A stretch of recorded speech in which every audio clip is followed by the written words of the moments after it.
tulabye n'obulamu buno bwakokonye butulyanguza osowaani ku kyotazi so gye twabujja tewali amanyiyo nga ne gye bulaga tewali ategeera sawa yokusawa.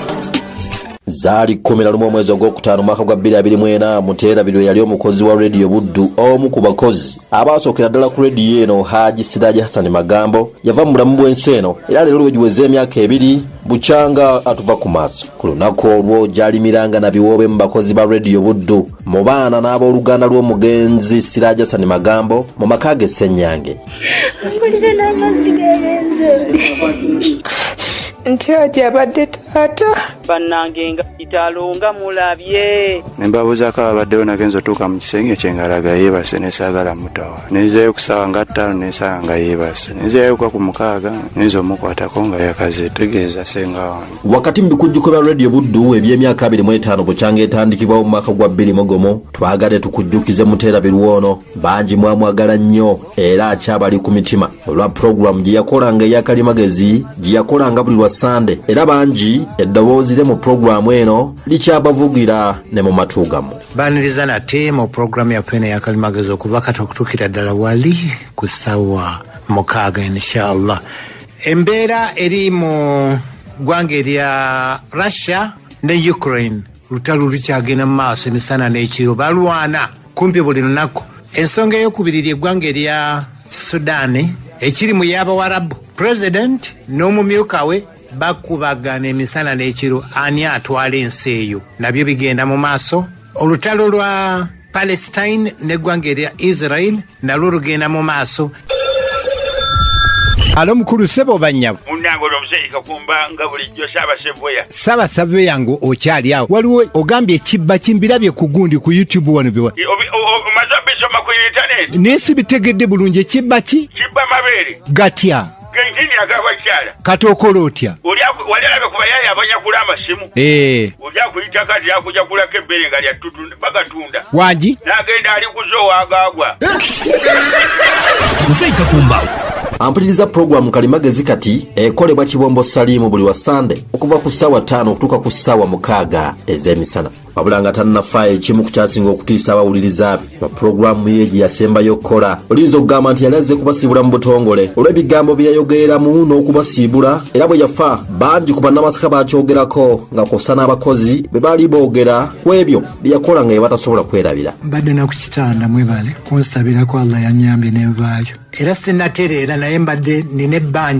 ebbanja lyammwe lino eryakalimagezi era oyinza obutaddamu kumpulira naye omanyi nti ku Sunday yayo ayogeranga n'agamba wabula olwo eno programu temugenda kuddamu kundaba namuliko nga muwuliriza. Tetusaba ababuddu mututerengako obuzannyo obwo omugenzi Kakumba bw'abadde azannya. Mubamwogerako mwemali ne Ssenkulu wa Radio eno Dr. Unadi Sega wajagenda era yamwogerako ng'omukozi gw'atasobola kwerabira bwe baatandika Radio eno. Emyaka gyonna ebitukoze Siraji tantuukiryanko nga yeemuluguja oba kino nakiri ng'abakozi abasinga bwe bakola. Nedda abadde yawaayo obulamu bwe okuweereza abantu badde ayagala eddiini ye eddiini y'Obuyisiraamu abadde akubiriza banne ng'omuntu omukulu. Era olumu naŋŋamba nti abamu abadde abatuuza n'abalengeza ewala Radio Buddu gy'eraga. Ebigambo ebyali bitasobola kwerabirwa ebyamwogerwako bye bya Haji Umar Kasamba Bukenya akulira ebiweerezebwa ku mpewo za Radio Buddu yakosa n'ebya Kobu George William omu ku banne batandika okukola ku Radio eno. Mazima tugogere Haji Hassan Magambo ebyaddala abadde mukozi wa njawulo tufiiriddwa omuntu atagenda kuziikawo tabadde just muntu wa bulijjo Haji Hassan eri ebadde encyclopedia amagezi Katonda g'abadde yamuwa. Nyina ekyafaayo kye mujjukirako twalina okusoomozebwa ng'ekitongole nga kyakatandika kebbalina nga nti muganda ngenywera.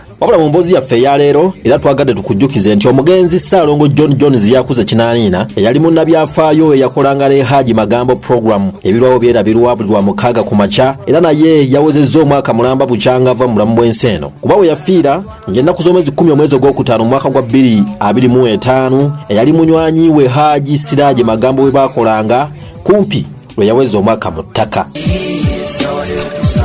Ababiri bano tebatangananga era Salongo John Jones eyali munnamawulire wa Ssekabaka Muteesa owookubiri eyali omukozi ku Radio Buddo ey'omuntu wa bulijjo mu bulamu bwe yali asuubira nti yajja okusooka Magambo okufa naye kyamukuba nnyo enkyukwe okulaba nga Magambo eyali mu myaka 6 eyamusooka okufa ate ye yali mu myaka 10 ekintu ekitatuukirira. Zino ze zimu ku program ababiri bano kati abagenzi ze baakolanga mu program ebirwawo byerabirwa ezisasobola kwerabirwa. Masomero ki g'omanya agasooka wedda? Nero Magambo.